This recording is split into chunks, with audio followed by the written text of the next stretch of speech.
Suspense.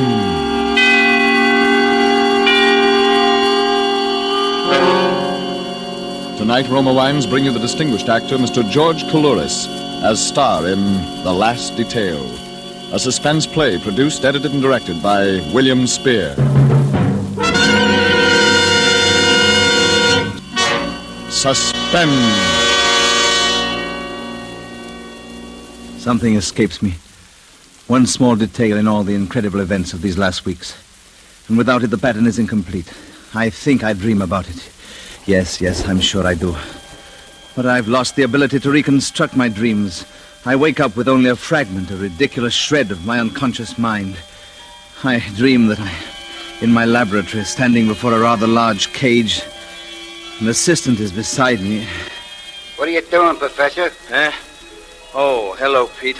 I'm recording the behavior of this great ape. Oh, everything he does, huh? Yes.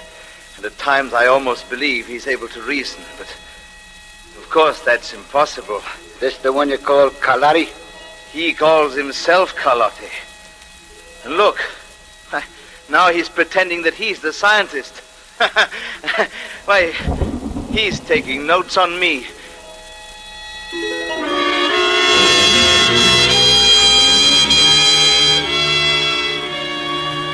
That's all I remember of the dream. But after that, something about the cage. Well, as a scientist, I should be able to reconstruct from what I actually saw and heard. I'll take a cue from my dream. I'll set down all that happened as dispassionately as Dr. Kohler recorded the behavior of his renowned chimpanzees at Tenerife. Yes, I'll be completely objective. In the first place, I must remember that much of what happened was accidental, happened through blind chance. It was purely fortuitous that I should be living in that house on Van Ness Avenue in San Francisco, and no one could foresee that I would be there alone.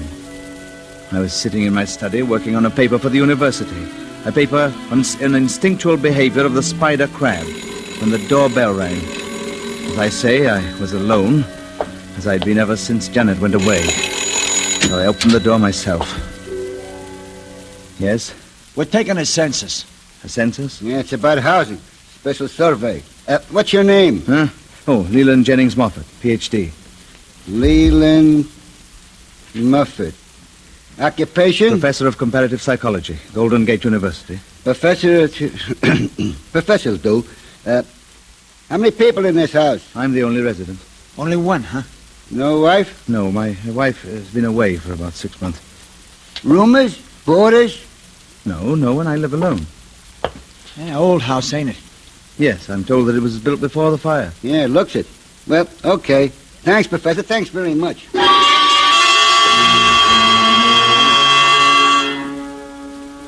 Yes, that was the beginning.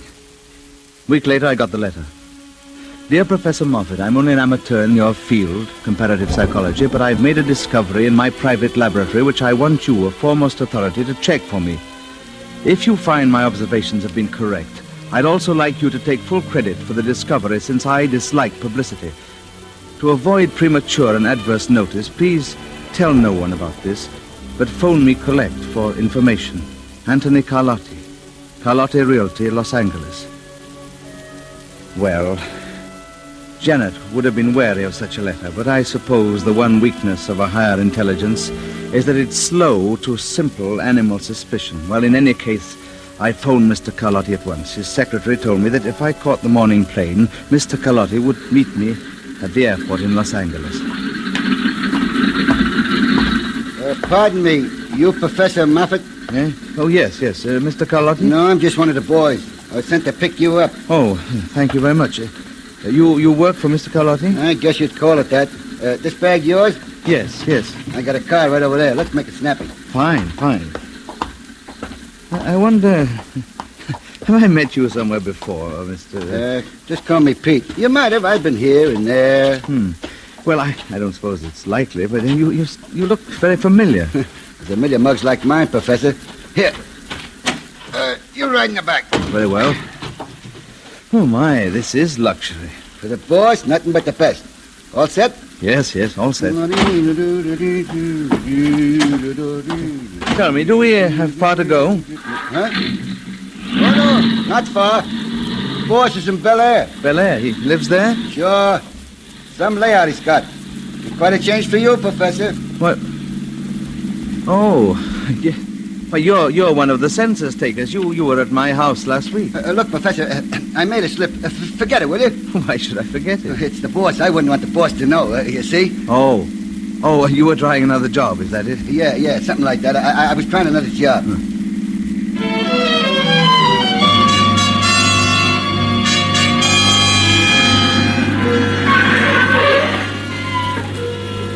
What, Mr. Carlotti lives here? Yeah, some shack, huh?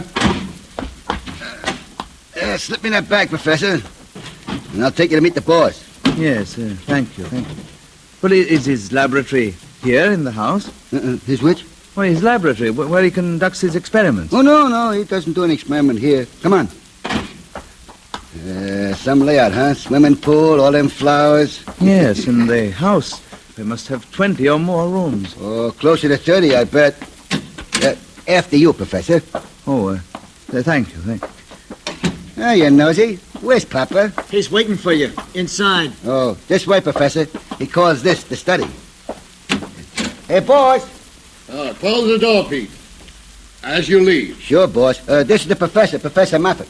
I'll be outside.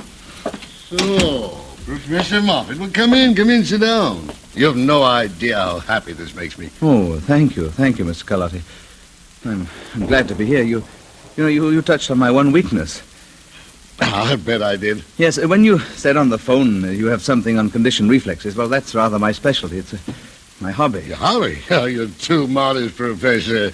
Oh, just the other day I was rereading this. The report of your experiments with frogs. Oh. There's nothing to compare with it. Oh, well, frankly, I do consider that a contribution to the field. Well, why do you suppose I called on you to check on my experiments? But you mean because of that pamphlet? Exactly. I wouldn't trust anyone else. Oh, well, I confess that I'm extremely curious to see what you're doing. You only hinted I on... can't tell you any more until we get to the laboratory. I'll take you there after dinner. Oh, I hoped that sooner, but... Well, Professor, since I'm only an amateur scientist, my business comes first. I have 2 or 3 appointments. Oh, yes, of course. So if you don't mind waiting here, I'll come back and get you. There are books and radio, drinks in the cabinet. If you want anything else, you just punch the button, okay? Oh, yes, I'll be very comfortable. Fine. I won't be long. An hour or so. And then, Professor, you'll really learn something about reflexes. I guarantee it.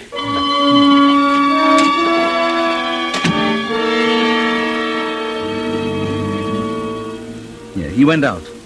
I took a book off the shelf and settled down to read. Yes, but my mind wandered. Mr. Carlotti intrigued me. He certainly wasn't an intellectual in either appearance or manner. He was altogether a bit coarse and ruthless looking. And I was quite sure his capacity for abstract thinking was limited, to say the least. And yet the report on my labyrinth experiments with frogs had been stimulating to even so dull a mind as his. I walked over to his desk and looked down at my pamphlet with a feeling of some little satisfaction. I picked it up and idly flipped the pages. And it was then I realized that something was terribly wrong. Because in the pamphlet which Mr. Carlotti told me he had read twice, the pages were still uncut. I threw it down on the desk and went to the door. The door was locked.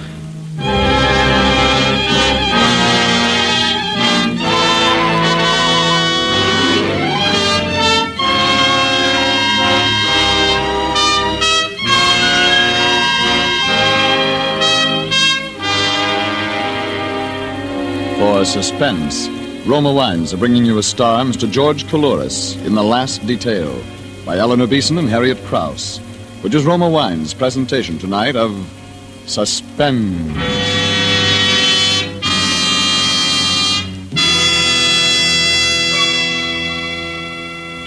And now Roma Wines bring back to a Hollywood soundstage George Coulouris, who in the character of Professor Moffat in The Last Detail continues a narrative well calculated to keep you in suspense.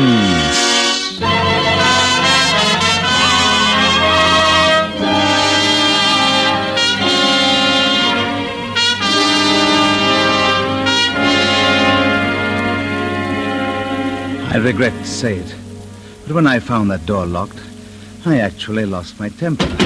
Open this door. Do you hear? Open the door. Let me out. Mr. Carlotti. Pete. You can't keep me in here. I'll call the police. Let me out. Well, Mr. Carlotti. There's something wrong, Professor. Look here. Why is this door locked? Locked, is it? Oh, it has a spring lock, and I'm afraid the spring is weak. I thought it had been fixed. I rang the buzzer, pounded on the door, but no one came. Oh, I'm terribly sorry to have kept you waiting. You've done more than keep me waiting, Mr. Carlotti. You've thoroughly annoyed and angered me. Oh. What's going on? Why did you bring me down here? Why, to make experiments. Oh, yes, but my pamphlet. You said you'd read it twice. Well? The pages haven't even been cut. Look. Oh, not that copy. That's a copy I'm sending to a friend. Another fan of yours, Professor. My copy is in my reference library at the laboratory. Oh, I'm awfully sorry you misunderstood. Oh, I'm not sure I've misunderstood. Well, what about this trip to your laboratory? Well, we go there now. Pete has a car outside, and I've invited a friend of mine to go with us. His name is Sam Schwartz. I think you two will have a great deal in common. Well, Professor? Oh, well, all right. Let's hurry then. I want to take the plane back tomorrow, and I also want a good night's sleep. Well, I give you my word you'll be in San Francisco tomorrow, Professor. And a good night's sleep? Why, you'll have time to spare.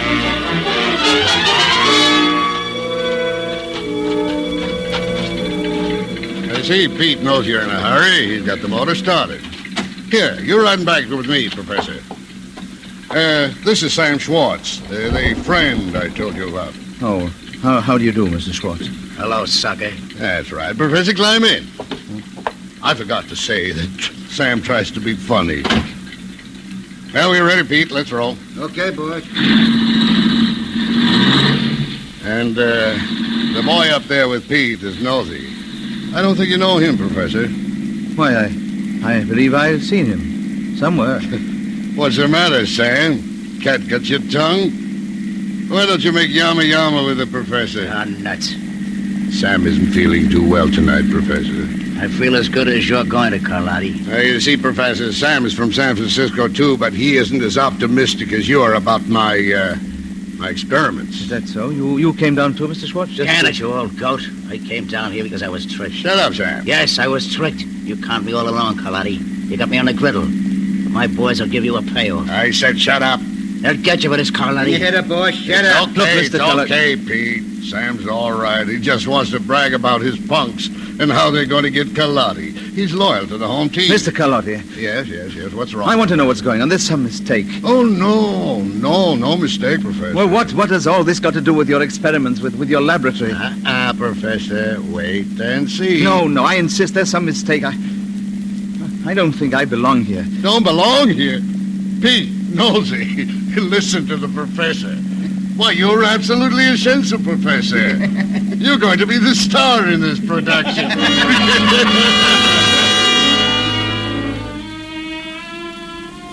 I knew then that events had gotten rather beyond me.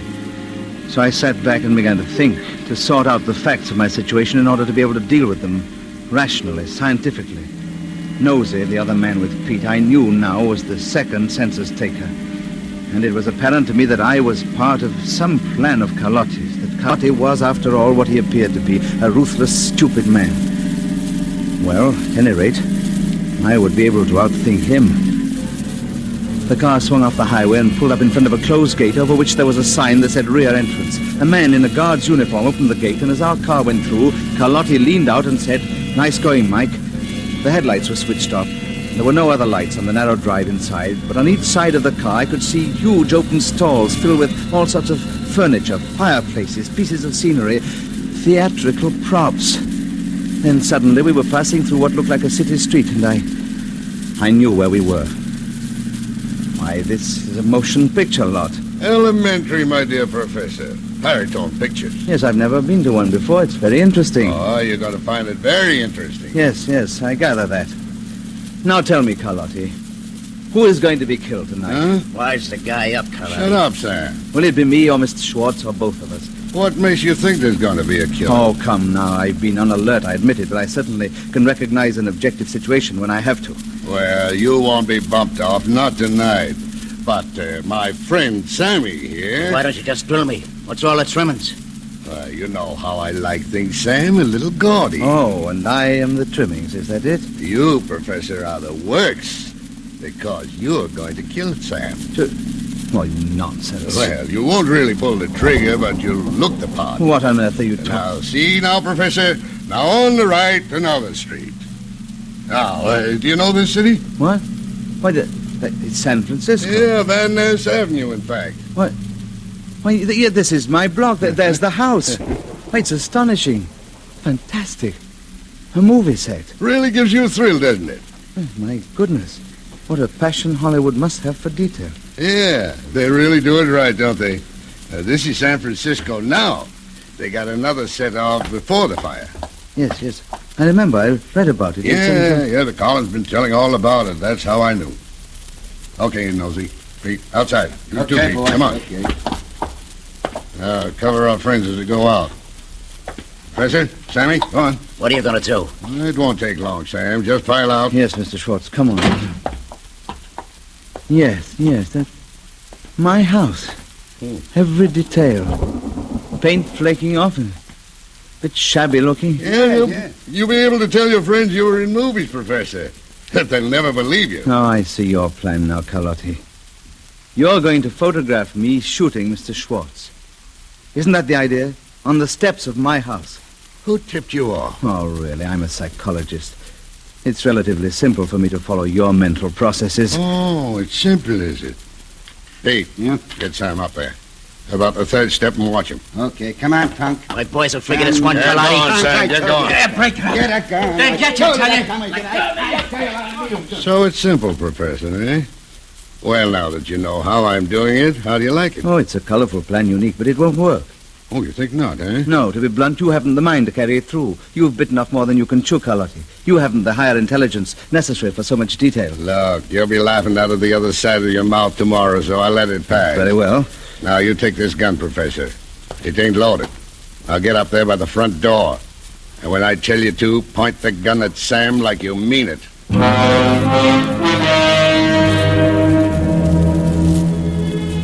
As I climbed the steps of the set, I was filled with an enormous valid amusement.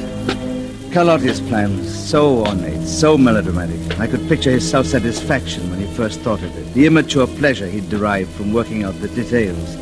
And I could picture the blind, stupefied obedience of Pete and Nosy when they went to San Francisco to find the right house on Van Ness Avenue. Mine was right, because I lived alone. But mine was also wrong, because I was trained for detail, trained to see and evaluate. Yes, it was like the reasoning of a human being pitted against that of a fairly adaptable chimpanzee. And as I stood in the doorway of the admirable replica of my house, I looked around quickly for the one or two flaws which I could later use, flaws which would prove that that night I was in Los Angeles, not in San Francisco. And then Carlotti gave his signal. Okay, Professor. Aim your gun. Pete. Yeah? Get Sam moving, and then let it fly.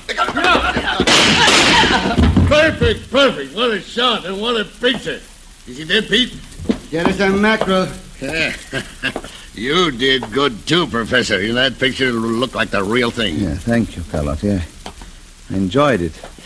Yes, I suppose everybody likes to act. Yeah, I got to hand it to you, too. You didn't bat an eye. Well, to see a man killed, a scientist can't be too perturbed about death. Yeah, I guess not. Pete, get the late Mr. Schwartz into the car and watch the blood. It won't be a trap, boys. I got the coat under him right away. Now, Professor, I promised I'd get you home. No? Oh, Pete's going to drive me there. All the way to San Francisco? Sure. We've got to have Sammy found up there, don't we? Oh, of course. Well, so I figured you'd better go along for the ride.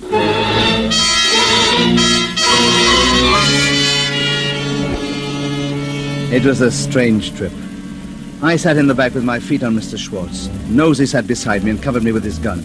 We drove slowly through the sleeping towns in order not to arouse suspicion. But on the long stretches of open road, Pete drove at a terrific speed. And all the way, I was completely calm and at ease. Yes, the corpse would be found somewhere in San Francisco, with something on it to send the police after me. And then they would have the picture of me shooting Sam Schwartz on my own front steps. And Carlotti would be safe with alibis in Los Angeles, 420 miles away. Yes, that was the way it was planned. Well, I felt a little sorry for Carlotti. It was going to be so easy to block him. After a while, I fell asleep. I woke up as the car stopped at the curb in front of my house. You're an excellent driver, Pete. Well, thanks. Yeah, we make good time. Okay, Professor. Out. No, you don't have to wave that gun at me, Nosey. After all, I'm home. I live here. Yeah. And I'm going in with you until Pete has time to attend to a couple of other arrangements. Yes, of course. He has to dispose of the body, and he has to tell the police and give them the picture, and... Yeah, you know everything, don't you? Okay, Pete. Get going. I'll meet you later. Sure thing, Nosey. Same time, same place. Yeah, we just made it in time. Another hour, it'd be daylight. Got your tea, Professor? Key? Oh, certainly. I'm a very methodical man.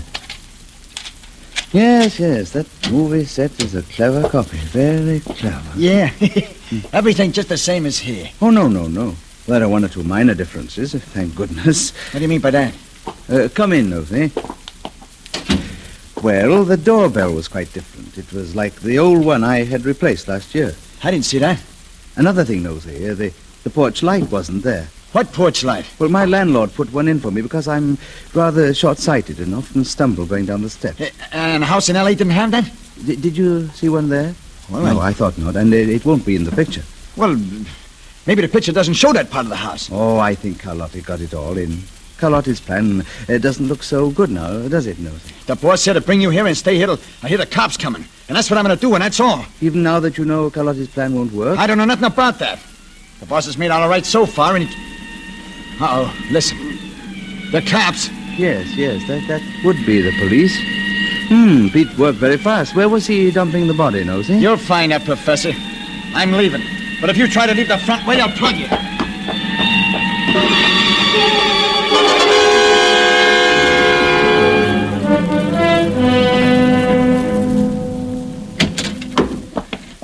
Yes. Come in, gentlemen. I was expecting you. You Professor Moffat? That's right, and you're from the homicide squad. Come in. Hey, how'd you know we were coming? Well, you found the body of a man named Schwartz, and somebody told you that I killed him, right? No, we didn't find any body. Oh. Well, then someone sent you a photograph of me standing on my front porch shooting Sam Schwartz. Look, we don't know anything about you or Sam Schwartz, and we didn't see any pictures. Well, then, why are you here at this ungodly hour? We got a phone call. A phone call? Sure. Someone phoned in that you had a body here, so we came to check. Here? A body here? In this house? That's right. We always check these calls, even though a lot of them are from crackpots. This one said the body was in your cellar. What? No. My cellar? Yeah, so if you don't mind, we'll just look at it. No, Hey. you can't go in the cellar. There's nothing there. There's nothing in the cellar. Hey, grab the old upper you white can't- in. Hang on. Get away from the I'll cellar. take a look, Get away see? from the door. No, you...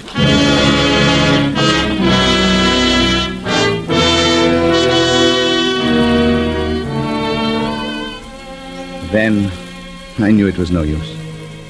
Then I knew that they'd never believe what had really happened that night. Then I knew that Carlotti had thought of everything, down to the last detail. Yes, except one I'd thought of. Because in the cellar, there were two bodies. The body of Sam Schwartz that Pete had put there that night, and the body of Janet, my wife, whom I'd murdered 6 months before. Yes, now I remember my dream. The rest of it. I'm standing in my laboratory, beside a cage. Only I'm in the cage, and I'm watching Carlotti. And Pete is there, and Carlotti is talking. Okay, Pete, lock him up. I've seen all I want to for today. He gives me the willies. Funny to watch these apes, boss. Sometimes they're almost human. Yeah. Look at him now. He's pretending he's taking notes on us. He's pretending he's a professor.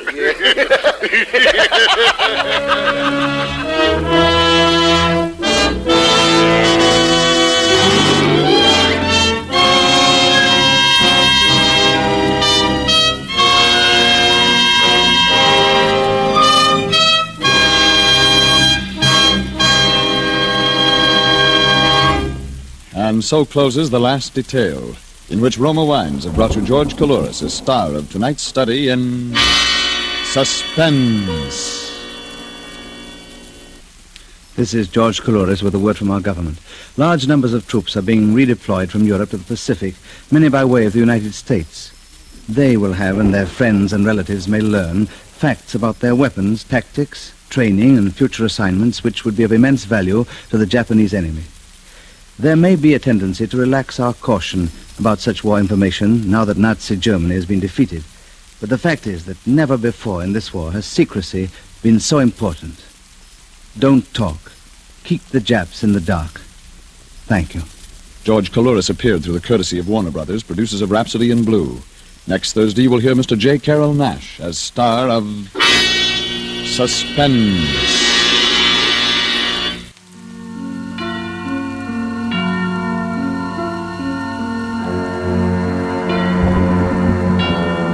This is the Man in Black. We'd like to thank you for tuning in to this episode of Suspense. Please hit the like, subscribe, and notification bell so that we can continue to keep you in suspense.